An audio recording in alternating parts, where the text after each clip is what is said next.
नमस्कार मंडळी. तर आज मी तुम्हाला कुळीत पीठ कसं बनवतात ते मी तुमच्यासोबत शेअर करणार आहे. तर हे मी दुकानात विक्रीसाठी कुळीत पीठ बनवते. तर हे बघा, मी लोखंडाची कढई घेतली आहे. ती पहिली छान अशी गरम करून घेतली आणि यामध्ये मी कुळीत घेतलेत. हे गावठी कुळीत आहेत. तर हे कुळीत आपल्याला स्लो गॅसवर भाजायचे आहेत. छान असे एकसारखे असे चमच्याने ढवळत राहायचे आहेत आणि त्यांचा कलर चेंज झाला पाहिजे. तुम्ही म्हणाल की मी आता हे हात दुखतोय तर कुळीत आता मी भाजत नाही, थोडा वेळ स्टॉप करते, तर असं चालत नाही. कुळीत खालती लागू शकतात, करपू शकतात. त्यामुळे कुळीत हे नॉनस्टॉप आपल्याला भाजत राहायचे. तर बघा, कुळताचा आता कलर चेंज झाला आहे. असा एक ब्राऊन कलर झाला कुळीताचा, तर समजायचं की आपले कुळीत भाजले आहेत. तर ह्यात आपण काढून घेणार आहोत आणि एक सुती कापड घ्यायचा किंवा आपली कोणतीही जुनी साडी असेल ती घ्यायची आणि त्यावर एक कुळीत पसरवून ठेवायचे. त्यांनी पूर्ण असे गार करून घ्यायचे आहेत. आता हे मी दुसऱ्यांदा परत कुळीत भाजायला घेतले आहेत. हे कुळीत छान असे भाजायचे आहेत आणि परत टपात काढून घेते आणि मग ते आता साडीवर पसरवून थंडगार करून घ्यायचे. थोडेसे असे कोमट असतानाच आपण हे जात्यावर भरडून घ्यायचे. मी कुळीत पीठ आपल्या पारंपरिक पद्धतीने बनवते. जात्यावर भरडते मी कुळीत. हे बघा, आता हे आपण कुळीत असे जात्यावर भरडून घ्यायचं आहे. मग काय होते की याची जी सालं आहेत ती आपल्याला सुपाने पाकडायचे. ते कुळीत आपली सालं जी असतात ती वेगळी होतात आणि जे कुळीतचे डाळ असते, कुळदाची जी डाळ असते ती वेगळी होते आणि खूप छान कुळदाची पिठी होते जात्यावर भरडून.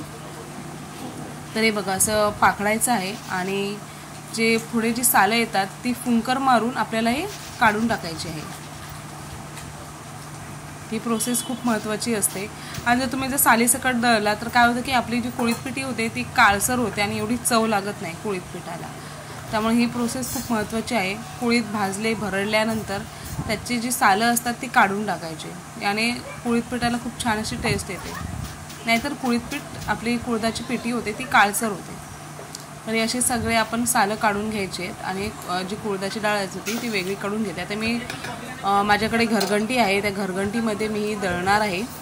तर मी यामध्ये कुळीत घेतले आहेत, जे सालं काढून कुळीत घेतलेत ते घेतलेत, धने घेतलेत, बडीशेप घेतलेत आणि हळद टाकायचे. आता जर आपण पिठामध्ये जर कुळीत चक्कीला लावताना जर आपण हळद घेतली असेल तर आपण जेव्हा आपण पिठी बनवू तेव्हा हळदीचं प्रमाण कमी घ्यायचं. तर आता मी तुम्हाला दाखवते. आपलं एक कुळीत पीठ रेडी झालं आहे, पाहू शकता. खूप छान असा कलर आला आहे बघा. तर हे बघा, ही आता आपली कुळीत पिठी रेडी झाली आहे. छान. आता अशी मी पॅक करणार आहे आणि विक्रीसाठी ठेवणार आहे. तर तुम्हाला देखील जर हवी असेल तर नक्की मला मेसेज करा. हे पहा.